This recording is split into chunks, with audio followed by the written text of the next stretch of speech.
Hello there. I'm Sasha Rose with Venus Wisdom, and I wanted to share some of what's happening in the sky story right now. And thanks for listening. If you want to spend about 20 minutes with me, I'm going to share some of what's happening and how we can really move with this time powerfully. So, what is Venus Wisdom astrology, you might ask? I have been doing astrology for a long time, a lifelong learner of astrology, a lot of self-taught, a lot of studying with different teachers. But I developed this particular way of looking at what's happening with the astrology in a heroine's journey. And that happened for me when I learned that Venus and the sun have a journey, which I didn't know for all those years of studying astrology, and that this is a very ancient dance between the Venus and the sun that is reflected in our oldest myths, in some of our most important myths. And so it really articulates the principle of birth, death, and rebirth of the feminine. And as women, we have this experience every month because we cycle. And so we get to have that experience of fertility, that experience of releasing and purification. And a lot of women over the years, especially the last 10 years, have started to sync with the moon and orient to the moon and follow the moon. So this is a little bit different, but it's similar to that. It's taking that principle of cycling and it's looking at how can we work with those cosmic energies? How can we harness those to actually activate our own feminine nature, our own stronger, more powerful, more beautiful sense of our feminine nature on this heroine's journey. The heroine's journey is always a journey of discovery, of discovering who we are at the deepest level, what is our service. It is always about love and connection and returning to the mother heart within, and then beginning to bring that out into the world in what we're here to do in our sacred mission. So what's a little bit different about this astrology is that it's not so much pinned on the moon as the feminine principle. It's really introducing Venus as this evolutionary force, and that the moon really codes in our feminine matrilineal lineage, our conditioning, our patterns. Really important place to know within our own astrology chart. And many people follow the moon in the sky as she's moving through her monthly cycle, about 29-day cycle. So that's a much shorter cycle with the moon. By the time we get to the new moon and then the next new moon, we're at about a month, right? So this is a longer cycle. And the reason that I love this so much is that at one point, because the astrology can be very heady and it can be like you're tracking and what sign is this in and what's happening now.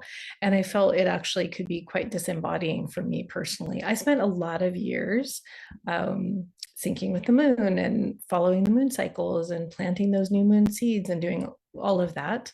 So I've lived that. And what came out of my experience was that there was this other energy that I could connect into that was a very much a new energy. It was the risking, the entering into the mystery. It wasn't rooted to the past like the moon is. It actually had this stepping into infinity feeling to it. And it was really centered in the heart. Venus is connected to the heart, connected to the way that we relate, the way that we give and receive love. We could say our love language, all of that. And so for everyone, it's really important to know where our Venus is, because it's going to show us a lot of what's going to bring us satisfaction in this life. And it connects to money and abundance and prosperity. And so we want to pay attention to that part of us. So I have created a whole system over the last 12 years that's called the Venus Design Discovery Process, where I guide women on a heroine's journey into their own Venus design, to embody that, to activate their inner heroine and really bring that confidence, really bring that deeper aspect of ourself forward, that we know it's us, but to bring that forward, especially at these times of great change, that part of us that we may need to risk in order to embody, to express. So that's one part of it, is who are we? And so if you don't have Discover the Secrets of Your Venus sign yet, I will drop the link and you can go get that. And maybe you know your Venus sign, maybe you don't know your Venus sign, but this may give you some different insights because it's looking at the Venus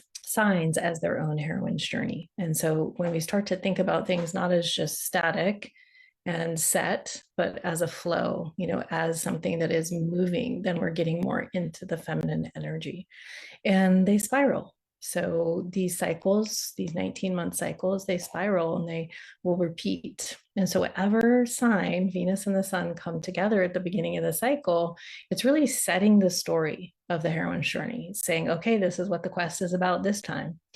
And for this particular cycle that we're in now, which started on August 13th of 2023, it began with Sun and Venus coming together in the sign of Leo, closest to the Earth. So the cycle always starts close to the Earth. So our ally, our sister Venus in the sky can really, we have this intimacy. She's right there in the sign of Leo, it's fire sign that stabilizes at center. And so it's very much about expression. And so a lot of this Venus cycle has been about reclaiming our creative power, remembering the power that we had as a child. Leo is connected to the child, it's connected to the sun that already has that solar flavor to it. And that way that we danced and we played and we just were uninhibited. We were uncensored as children, unless we had extreme trauma. And I hope that wasn't the case for you. And regardless, we get the opportunity now as adults to be the one that holds that child and loves that child and allows that little one inside of us to be able to heal and to be able to move with that creative energy, which for a lot of us is stifled. A lot of us have creativity wounds, and that really shows up when we go to do something like get on a live, speak, create content. So a lot of the women that I work with are entrepreneurs, they're business owners, so they're using their creativity all the time in their business. And so there's a way that you can just think about that, think about that time frame and think about what's happened around you, your creative energy. It also has to do with romance and can be sexual energy, more the kind of temporary, kind of romantic fling as opposed to a long-term situation. And that's something in this particular culture that many women get addicted to, in a sense of that, like romance. Not to say romance isn't good, it's wonderful, but there may have been some kind of journey around understanding like how we get hooked, or how we're giving our energy away, our own creative energy away, in romantic relationships or fantasies or any of that. I don't know. It's going to be personal to you. So that's your invitation, is to have that contemplation from August of 2023. And we're coming to the end of that cycle here pretty soon, March of 2025. Very special cycle coming up, very powerful, which means that right now we're at this last culmination. We're coming to the end of a very long journey. Venus in the sky has been born bright, fresh, young, innocent, bold. In the mythology, it's like she's the queen of heaven. She can do whatever she wants. We don't have a lot of myths like that in our culture, maybe more now with superheroines and all that. And then she wants something, she wants to create something, and then she goes on a journey, and along that journey she comes up against reality, comes up against trials, tribulations. She meets the ogres and the dragons, she meets the allies, like we all do, especially as creative women, especially as entrepreneurs. It doesn't always go well, especially this last year. Holy wow, so many of us struggled with our businesses, and there was a record number of businesses closing. So I hope that wasn't you. And even if it was you, there's this spiraling opportunity to start again. We're just assessing. And for some women in business, that's really licking our wounds from this last year, because the whole market changed, everything changed. So how did we reclaim our creative power? And this whole idea that anyone can be a creator and you can be TikTok famous, and that really came in such a stronger way these last couple of years. And yet the tools that we use for that, the social media, became much, much harder to be seen on. The organic reach really went down. And so there's a sense of it being busier and also harder to be seen. And that's very much the Leo energy, being seen, being visible, being at center. And so putting that out to you, I'd love to hear, if you see this, if you want to comment, if you want to message me, how's it been? How's it been for you and your creative life force, in this last cycle? And what did you learn? Because in that journey, there's always that trials and tribulations show us more of who we are, and we have to take off masks and we drop identities. And then we go into the underworld. And during that point, Venus disappears behind the sun. We have about 2.5 months. And it's a sense of real deep initiation. It really reminds me of the Hanged One card in the tarot, or the Death card, where there's just this like surrender. And in that surrender, we have an opportunity to connect with that deep mother energy within us. So we don't need to be looking for that outside. We're not looking for that in our friends, in our partners. We become our own most powerful source of love. That to me is the best kind of experience of the underworld. Of course, the underworld can have other experiences too. It's a place that can be full of loss, but in that loss we can reclaim our innocence. In the power of the heart, the power of that mother love, we can move forward open and innocent again, no matter what's happened. It's that finding that place of that more primordial mother energy where nothing can touch that part of us, nothing can touch that innocence. And if we're going to really change the dynamics here in this current culture, which is all about killing innocence, taking innocence away, dominating, we need to become that innocence. That's part of the quest, as far as what I saw in this cycle.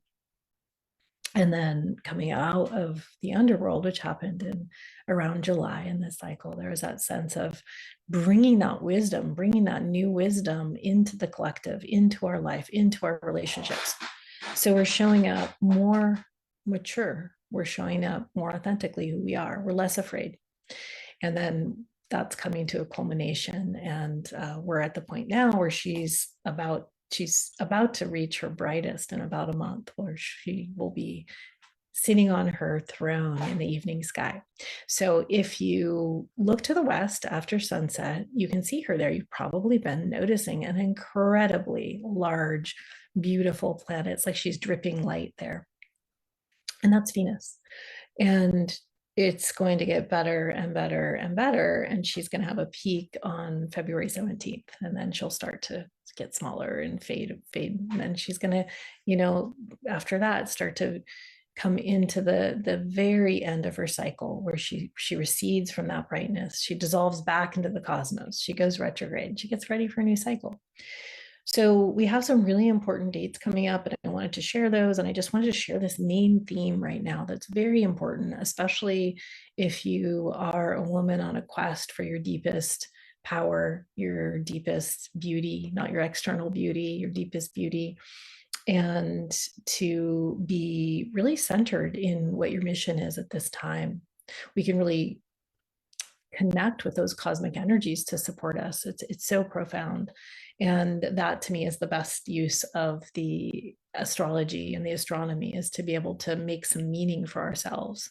So a lot of what astrology has become is a lot of data. It's like this and this and this, and it just feels relentless. I actually can't follow a lot of the astrology right now. It's like, whoa, kind of amped out, right?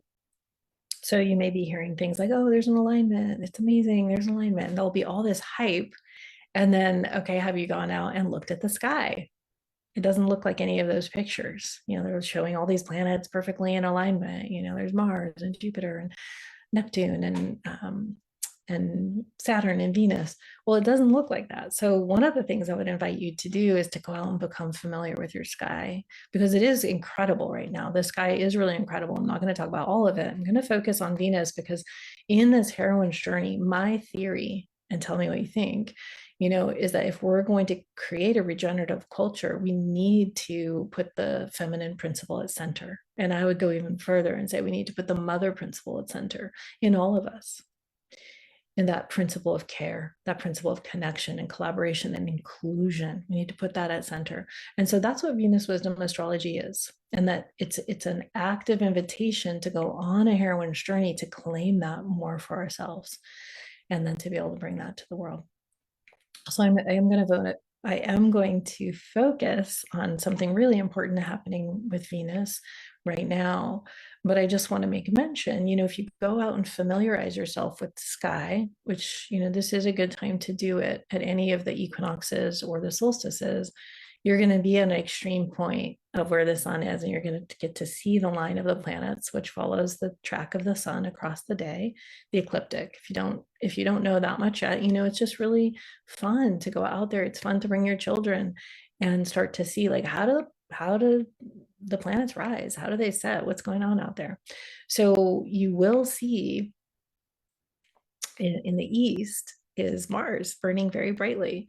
But it's not in a line. There's like a cluster happening here with Mars, and then there's, Jupiter's there more in the middle, and then Venus is over here in the west.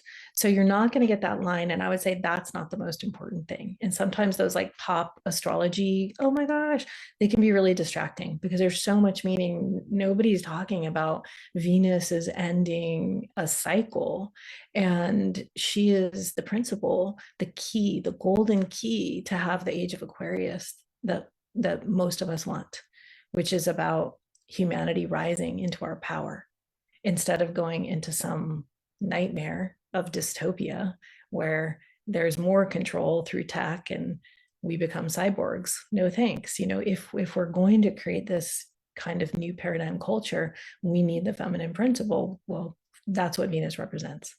And that's what Venus can activate within us. So the planet is not doing anything to us, but we are in a relationship with the cosmos and with these larger cycles.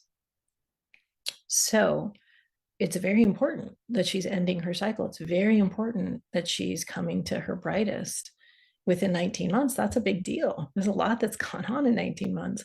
And so to spend some time now under the sky on the earth in her presence while you tune into your own heart is particularly powerful, because this particular cycle, the starting in Leo, that's not going to happen again for 8 years. So every time she starts a cycle, we get to touch into that energy. How's it moving for me to reclaim my creative life force and to really use that in service to my deepest heart? What do I really want? What do I really want to create? A very powerful time to do that.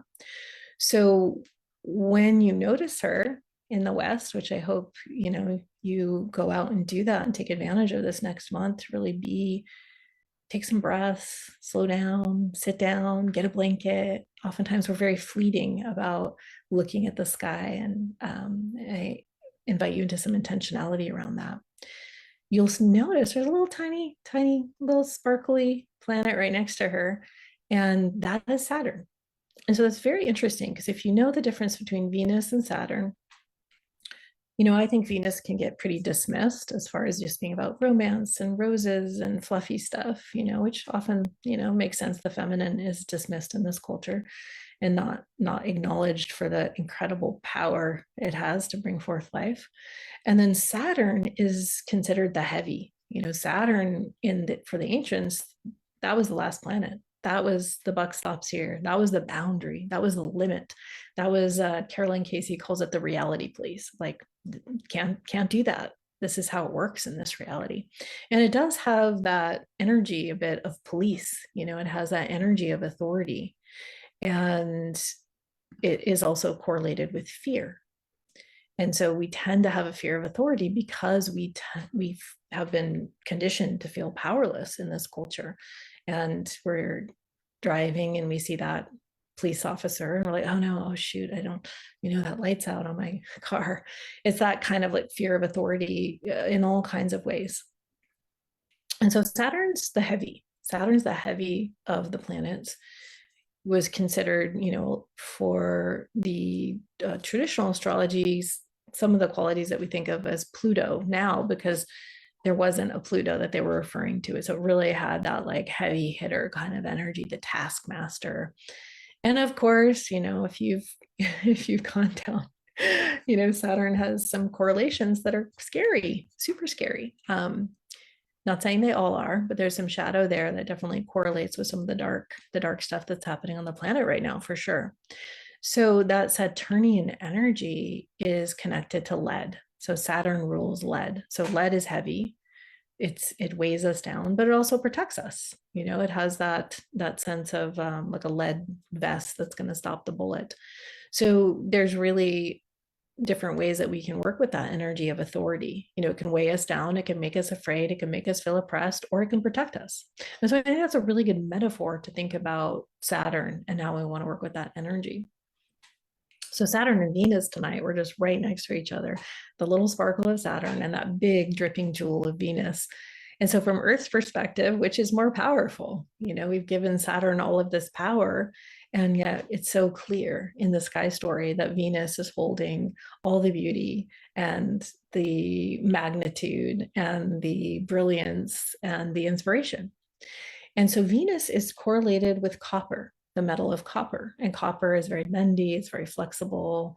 If you bend it and bend it and bend it and bend it, it just will suddenly break, which sometimes is how we are when we're in the negative of our feminine energy. We're too accommodating, too nice, too pleasing, and then suddenly, well, we break, and then we're not so nice.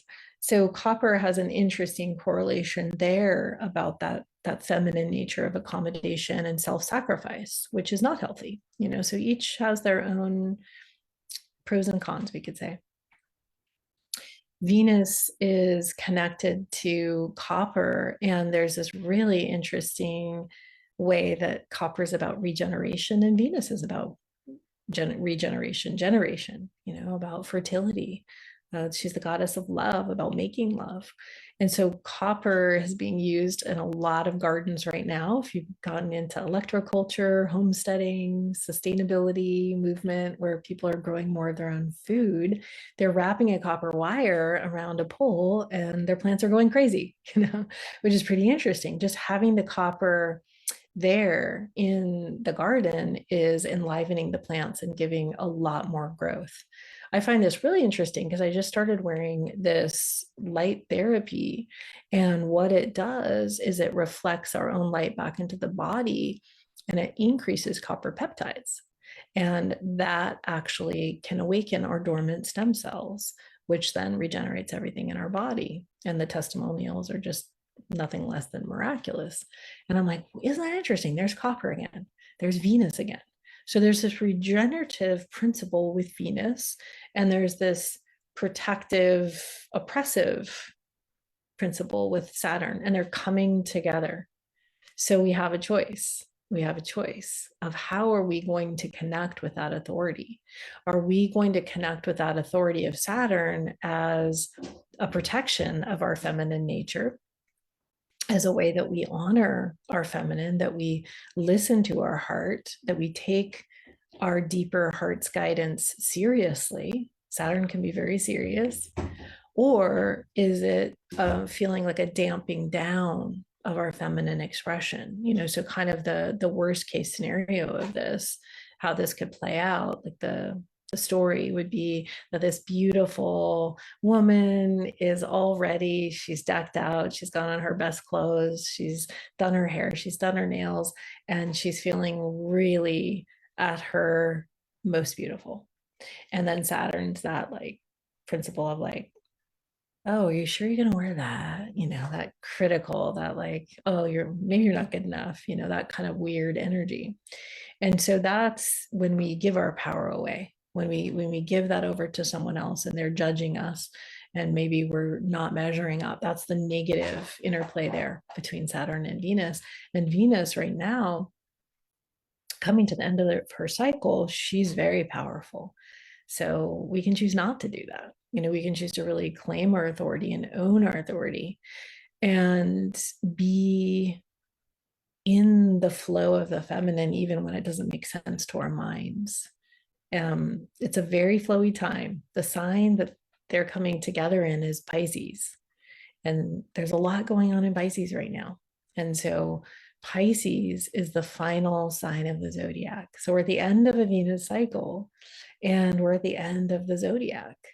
She's at the end of the zodiac. And so is Saturn. Saturn's been there, but Saturn's been there, been working us to bring that principle of authority and structure into this place that is limitless, into this Piscean waters. So Pisces is changeable water.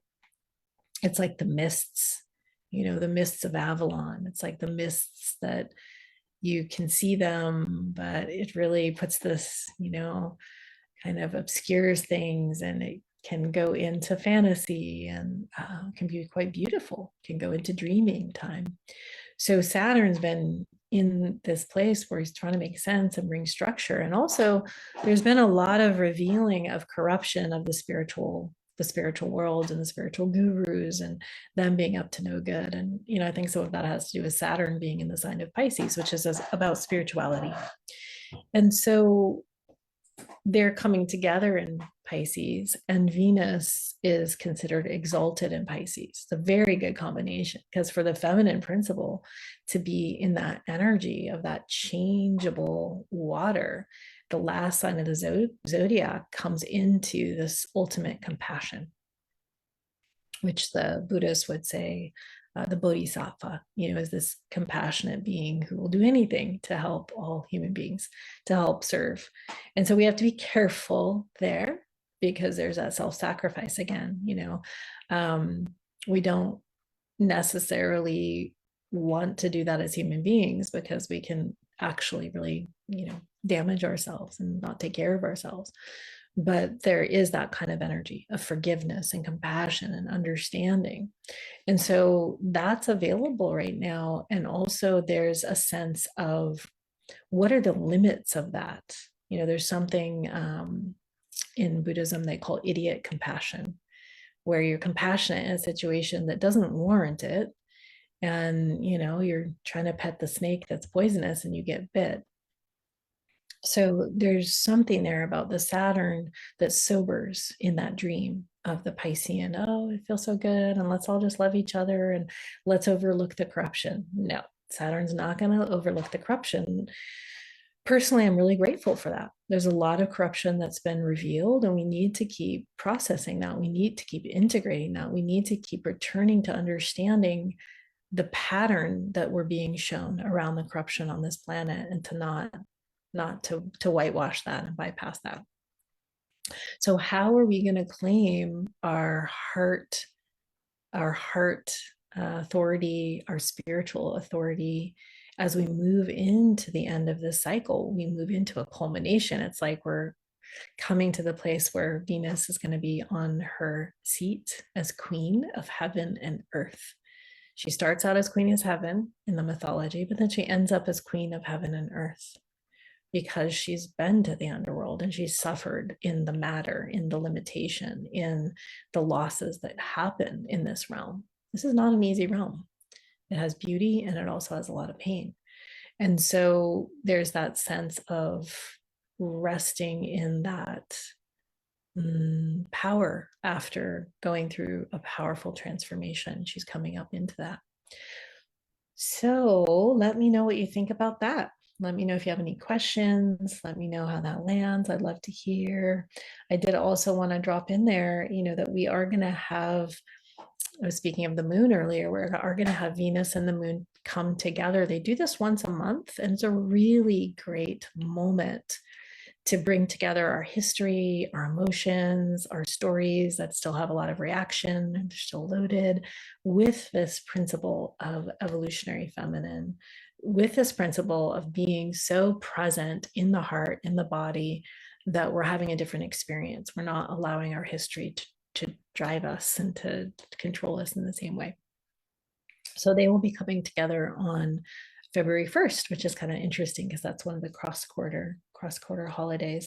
And that will be the end of her time in Pisces for this round. She doesn't usually do this. She's gonna return, because she's gonna go retrograde and come back into Pisces, but she will be going into Aries on February 3rd. So between now and the beginning of February, we have a really, really beautiful opportunity to be with her in her exalted sign, with Saturn there. At that particular moment when she meets the moon, I would say that that is the most powerful I call it a new Venus portal, just to put the emphasis on that evolutionary feminine, and to imagine this portal that gets to open. We've just had the new moon. So when she's the evening star, which she is right now, she's in the west after sunset. We can see her in the evening. She's always going to have that meet up with the moon after the new moon. So we have that seeding at the new moon where sun and moon come together. And then depending on where she is in her cycle, usually a couple few days later, then the moon and Venus come together. Very beautiful. And of course, this motif is woven into all of, not all of, but a lot of the art in the ancient world. The ancients were tracking the Venus cycle very closely, and modern people mostly don't even know there is a cycle. I didn't.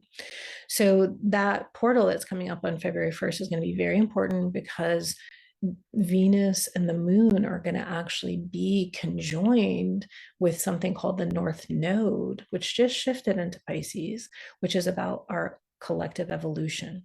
So I'm not going to go too much into that now. I just want to give you this invitation between now and February, and hopefully I've seeded in your mind and your heart that this is an important time, and the best way to experience it is to go out and be in the energy under the sky and just drop in and drop your mind and see what's there. That is so potent. And I've had so many women, hundreds of women over the years that will go out and start syncing with Venus and have these experiences. So if we don't reflect upon our life and we don't contemplate these themes, well, we're probably not going to find meaning. So taking that time to reflect, taking the stillness to be with and contemplate, how have I reclaimed my creative power since August of 2023 or not, or what's arisen around that. There's nothing wrong with anything that happens. It's how we move with that. And it's the level of honesty that we can gift ourselves to see who we are. How are we different? That might even be a better question. How are you different? How have you changed? How have you transformed from the inside since August of 2023? Really, really deep question right now. And this is especially potent for women in midlife. And I didn't so much say this at the beginning, but I particularly specialize in working with women that are over 50 because the call to power, the call to bringing our gifts is so amplified after 50. We're coming into this place where we're the new elders and we're really the last free range humans. Gen X is the last generation that knows what it's like to grow up without tech in hand. So that's a really important life experience. And I always feel the sense of responsibility, the sense of social responsibility to the ones that came after us, seeing what they don't know, seeing the experiences they don't have, and how that could become extinct, that sense of not being plugged in all the time. And so how do we create experiences for the generations that came below, interesting way to say it, came after us of, I don't know, it's going to be different for everyone, but something about linking the generations is something that always comes through the Venus work. Everyone's included. Everyone has a place. Everyone has our own unique wisdom. And then each generation, each cohort has specific wisdom. What if we were to link all of our wisdom together? What if we were to stop judging each other for being who we are and actually listen and get really curious? We would come up with a lot of solutions for this time. So it really depends on what your unique design is as to how you're going to show up in the world and what you're going to value and what your mission is. For me, I have a very strong Scorpio energy in my Venusian design. And so I'm a detective. I'm a cosmic detective. That's just how I'm designed. And so, yes, I'm going to go down rabbit holes. Yes, I'm going to go into the places where other people don't want to go and don't want to look at those dark places. And I'm going to report what I see, or that's my inclination. We have to be careful how we do that because it can be very disturbing.